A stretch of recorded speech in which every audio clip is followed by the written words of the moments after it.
एक टाइम था जब टोनी स्टार्क ने पूरी दुनिया को बता दिया आई एम आयरन मैन, और सबको लगा कि अब सब कुछ परफेक्ट है।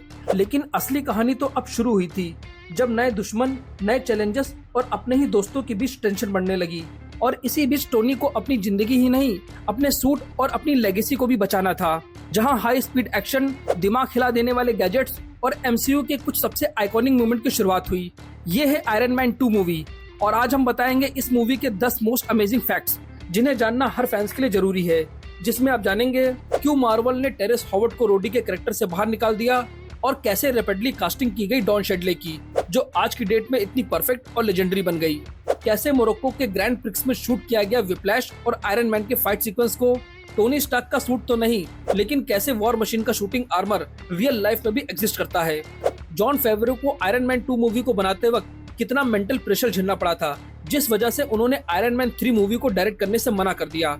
आयरन मैन 2 इस मूवी को रिलीज किया गया था 7 मई 2010 को, जिसे डायरेक्ट किया था जॉन फेवरो ने, जिन्होंने इससे पहले iron man, cowboys and aliens, chef, the jungle book और द लॉयन किंग जैसी मूवीज को डायरेक्ट किया है। इस मूवी का बजट रखा गया था $170 मिलियन और इसने बॉक्स ऑफिस पर $622 मिलियन का बिजनेस किया था, और ये उस साल सबसे ज्यादा पैसे कमाने वाली फिल्म की रेस में 7वें नंबर पे थी। 2010 में सबसे ज्यादा पैसे कमाने वाली टॉप 4 मूवीज थी Toy Story 3, Alice the Wonderland, Harry Potter and the Deathly Hallows और इंसेप्शन। इस मूवी को मार्वल स्टूडियोज के अंडर में रिलीज किया गया था, और इसकी पॉपुलैरिटी को देखकर इसे 6.9 IMDb रेटिंग मिली हुई है। और अब बात करते हैं इस मूवी से जुड़े कुछ अननोन इंटरेस्टिंग फैक्ट्स के बारे में। तो लाइक के बटन को प्रेस करिए और चैनल को सब्सक्राइब करके बेल आइकन जरूर दबाइए, ताकि जब भी मैं वीडियो अपलोड करूं तो आपको मेरी वीडियोस की नोटिफिकेशन सबसे पहले मिल सके। आयरन मैन 2 मूवी में एक चीज जो फैंस ने तुरंत नोटिस की, वो था जेम्स रूडी का बदल जाना, क्योंकि पहली मूवी में ये रोल टेरेंस हॉवर्ड ने निभाया था, लेकिन इस बार सीक्वल में उनकी जगह नजर आए डॉन शेडले। जहां हॉवर्ड के रिप्लेस होने का ऑफिशियल रीजन तो मार्वल ने कभी डिटेल में नहीं बताया, लेकिन रिपोर्ट्स के मुताबिक उनकी सैलरी डिस्प्यूट और मल्टी फिल्म कॉन्ट्रैक्ट के इशू की वजह से ये कास्टिंग बदलनी पड़ी। और इस पर टेरेंस हॉवर्ड ने बाद में अपने एक इंटरव्यू में कहा कि उनकी सैलरी आयरन मैन 2 के बिग बजट होने की वजह से 30% कट कर दी गई, और जब उन्होंने इसके लिए मना किया तो स्टूडियो ने उनकी जगह किसी और को ले लिया। और जब डॉन शेडले को ये रोल ऑफर हुआ तो उनके पास बस 2 घंटे का टाइम था डिसाइड करने के लिए, जहां उन्होंने अपने ह्यूमर में कहा, मैं बस सूट पहनकर आ गया हूँ, आगे की कहानी मूवी में समझ लेना। और उसके बाद उन्होंने अपने कैरेक्टर को इतनी बेहतरीन तरीके से परफॉर्म किया कि सच में उनके वॉर मशीन का वर्जन इतना आइकॉनिक बन गया कि आज एमसीयू में रोडी का नाम लेते ही फैंस के दिमाग में डॉन शेडले की इमेज ही आ जाती है। आयरन मैन 2 का बनना सिर्फ कैमरे के सामने टफ नहीं था, बल्कि पर्दे के पीछे भी एक अलग लड़ाई चल रही थी, जहां डायरेक्टर जॉन फेवरो को एमसीयू के एक्सपेंडिंग यूनिवर्स को फिट करते हुए एक स्टोरी लाइन बनाना था। मीन टू से एक ऐसी स्टोरी लाइन को क्रिएट करना जहां से एमसीयू के यूनिवर्स की शुरुआत हो सके, और इस प्रोसेस में उन्हें बार बार स्क्रिप्ट को रीराइट करना पड़ता था, जहां कभी एक कैरेक्टर का आर्क चेंज होता, कभी एक नया सब प्लॉट ऐड होता, और कभी तो पूरा सीक्वेंस ही हटा दिया जाता। मार्वल चाह रहा था कि इस फिल्म में ब्लैक विडो का डेब्यू हो, शील्ड की प्रेजेंस बढ़े और फ्यूचर एवेंजर्स के हिंट भी आए, जहां इन सबको एक स्मूथ कहानी में फिट करना बिल्कुल भी इजी नहीं था। लेकिन जॉन फेवरो ने ये कर दिखाया, जहां जॉन फेवरो ने बाद में एडमिट किया कि ये क्रिएटिव प्रेशर काफी चैलेंजिंग था, जिस वजह से जब उन्हें आयरन मैन 3 का ऑफर आया तो उन्होंने पोलाइटली मना कर दिया, ये कहकर कि उन्हें अपनी स्टोरी टेलिंग स्टाइल और स्पेस के साथ कॉम्प्रोमाइज करना पड़ता है। लेकिन उन्होंने हैप्पी हॉगन का रोल छोड़ने से मना कर दिया, क्योंकि स्टार्क इंडस्ट्री के लॉयल बॉडीगार्ड का पार्ट उनके दिल के काफी करीब था। बात करें आयरन मैन 2 के विलन की, तो मूवी में हमें विलन के रूप में इवान वॉन्की यानी विप्लैश नजर आए थे, लेकिन असली बात यह है कि आयरन मैन 2 के अर्ली ड्राफ्ट में इवान वॉन्की या विप्लैश मेन विलन नहीं थे। मार्वल का पहला प्लान था कि टोनी स्टार्क का अगला बड़ा दुश्मन होगा द मैड्रियन, जो एक बहुत ही पावरफुल और आइकॉनिक कॉमिक बुक विलन है, जिसे मार्वल ने एक ज्यादा मिस्टिकल और ग्लोबल थ्रेट के रूप में इंट्रोड्यूस करना चाहा था। लेकिन केविन फैगी और उनकी टीम ने फैसला किया कि मैड्रियन को अभी रिलीज नहीं करना चाहिए, ताकि उसके लिए एक प्रॉपर बिल्डअप फ्यूचर मूवी बनाई जा सके, और इसीलिए आयरन मैन 2 के लिए उन्होंने विप्लैश और जस्टिन हैमर का कॉम्बो चूज किया, ताकि कहानी ज्यादा ग्राउंडेड रहे और टोनी स्टार्क के टेक बेस्ड वर्ल्ड में परफेक्टली फिट हो जाए। और बाद में मैड्रियन की entry finally iron man 3 movie में हुई, वो भी एक बड़े ट्विस्ट के साथ, जिसने फैंस को हैरान कर दिया। जब माइकी रॉर्क को विप्लैश का रोल ऑफर हुआ तो उन्होंने अपने विप्लैश के कैरेक्टर को बनाते वक्त कॉमिक बुक के ओरिजिनल विप्लैश और क्रिम्सन डायनो दोनों को मिक्स किया। कॉमिक बुक का विप्लैश एक अलग विलन था, पर मूवी में उनको थोड़ा सा रशियन साइंटिस्ट और एक्सोस्केलेटन फाइटर बनाया, जहां माइकी रॉर्क ने इस कैरेक्टर के परफेक्शन के लिए अपने पैशन से असली सोने के दांत लगवाए और पूरे बॉडी पर टैटू का डिजाइन बनवाया ताकि उनका ये कैरेक्टर ज्यादा ऑथेंटिक लगे। उन्होंने अपने खुद के रशियन डायलॉग्स लिखवाए और कुछ फ्रेज इम्प्रोवाइज किए ताकि विलेन ज्यादा रियल लगे। और वहीं वेंको के एक्सोटिक बर्ड का ऑब्सेशन, ये भी रॉर्की का अपना आइडिया था, जिसके बदले में उन्होंने बोला कि एक लोनली जीनियस विलन का एक वियर्ड हॉबी जरूर होना चाहिए। और इस रोल के लिए रॉर्की ने बॉक्सिंग स्टाइल ट्रेनिंग की और अपने मस्कुलर बिल्ड को मेंटेन किया, क्योंकि वेंको को मैकेनिकल आर्मर के साथ फिजिकल इंटिमिडेटिंग भी दिखाना था, जहां उन्हें एक्सट्रीम लेवल पर टोनी स्टार्क के साथ फिजिकल फाइट करनी थी। आयरन मैन 2 में टोनी स्टार्क का सबसे स्टाइलिश और यादगार मोमेंट था जब वो मोनाको ग्रैंड प्रिक्स रेस के दौरान अपना मार्क 5 सूटकेस आर्मर खोलता है। स्क्रीन पर यह सीन देखने में काफी इंप्रेसिव लगता है। एक futuristic ultra heavy high tech suitcase जो तुरंत एक पावरफुल आर्मर में बदल जाता है। स्क्रीन पर लगता है कि ये सूटकेस 30 से 40 किलो का हो सकता है, जिसे उठाना बहुत ही मुश्किल होगा। लेकिन असली बात यह है कि ये रियल प्रॉप जो रॉबर्ट डाउनी जूनियर ने यूज किया, उसका वेट सिर्फ 7 से 8 किलो का था। ये हैवीनेस का इल्यूजन पूरा रॉबर्ट डाउनी जूनियर की फिनोमिनल एक्टिंग और उनकी बॉडी लैंग्वेज की वजह से बना। रॉबर्ट डाउनी जूनियर ने डेलिबरेटली अपने मूवमेंट को स्लो, कंट्रोल और थोड़ा स्ट्रेन रखा ताकि ऑडियंस को सच में लगे कि सूटकेस बहुत ही भारी है।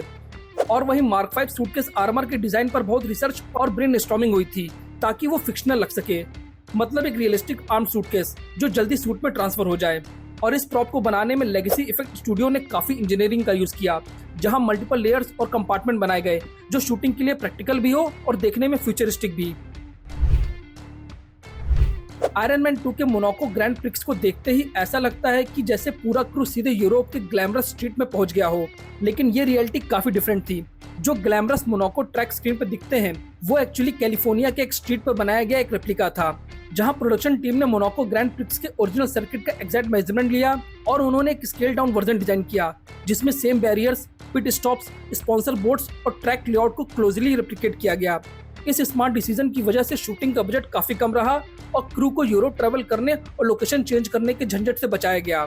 ये एक परफेक्ट एग्जांपल था कि कैसे हॉलीवुड फिल्म मेकर अपनी क्रिएटिविटी और बजटिंग स्किल का इस्तेमाल करके हाई क्वालिटी सीन्स बनाते हैं बिना रियल लोकेशन पर जाए।